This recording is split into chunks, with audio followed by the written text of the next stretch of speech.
Okay, bonus video. I'm going to run through quite a few things that are a little bit beyond the basics. So, the first one is a domino trade, right? When one thing triggers and sparks the next, which I just explained at the end of my last video. So, this is a domino trade, right? Double inside 30 triggers the double inside hour, right? It dominoes into the next trade, okay? I can draw my targets for you, just to be clear. Target 1. But it's not a daily target, but you get the gist. Target 2 would be the weekly open.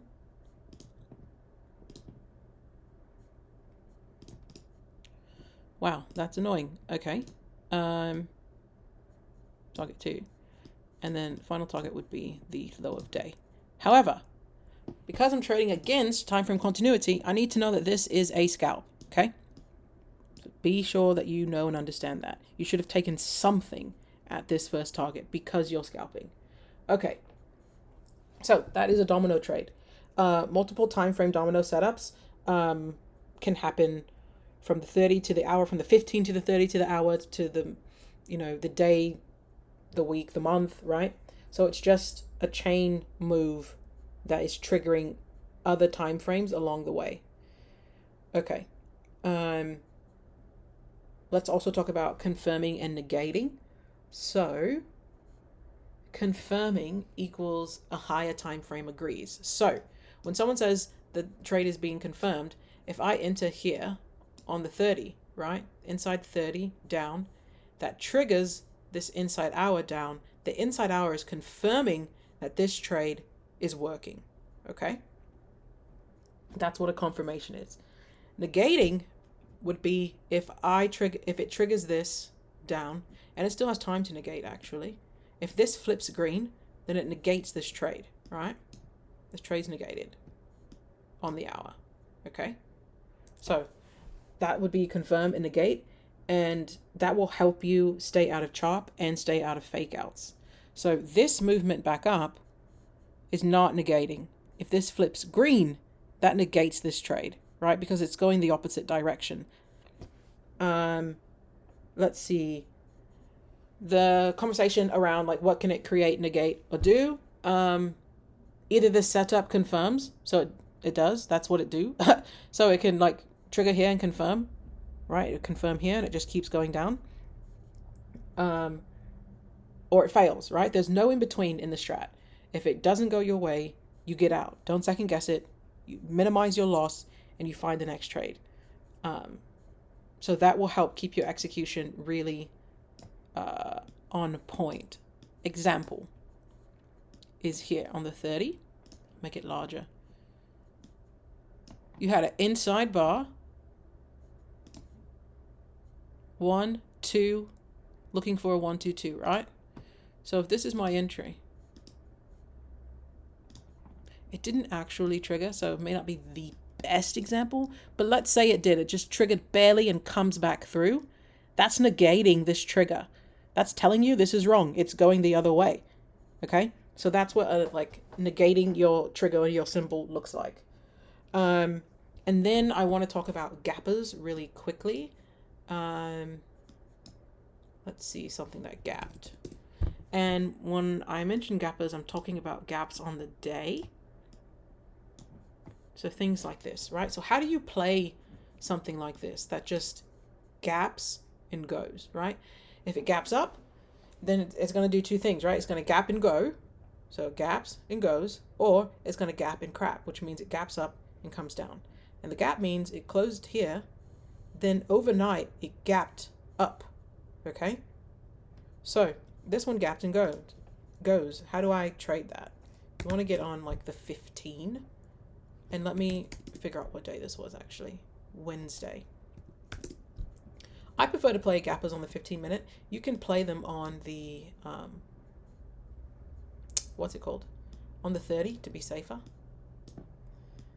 The issue with this is that the current market is crazy. I'm trying to find a good example because this just really gapped and goes. So you're going to have to probably play it on the 5, which is less than ideal. It's just higher risk. But a gapper let me just think so that I can find a less volatile time. Okay, so this, and so I talked about gapping up, gapping down, so you can gap down and crap, or you can gap down and go up. Okay, this gap down significantly, so let's figure out how to play this. I want to come on the 15. And Alex has a really good video on gappers. Got to go back in time here and find that. So it's here. This is when we gap down. And you just want to look for actionable signals on the 15. Okay, so I know that it gapped down, and I have two options, right? I can gap down, crap, gap and go. So this is my 15er entry. Then I can just ride this trade all the way down. Gaps are really fun to play because what does it mean? What's happening? If we were up here and the next day we gap down here, it means everyone that was long, that bought up here, that had holdings of Nvidia, they are completely underwater, which is why gappers are fun to play and why they move really quickly. So I prefer to find an entry on the 15, maybe the 30, maybe the 60. It's up to you. But that's what a gapper is, and that's why they work. I can make an individual video about gappers in general, but just quick bonus, gapping is a part of a strat. You still have actionable signals, and you still have a way to get into that. And then I will find some simultaneous breaks. I think I want to make a full video about that separately. But yeah, just quick little bonus tidbits here and there. And we can go back to the live view of Nvidia, and you can see this short working, right? Because I'm taking these actionable signals. See? This short is just working. It's confirmed, it's confirmed, it's confirmed. There was no reason to exit this trade because it never negated. Okay?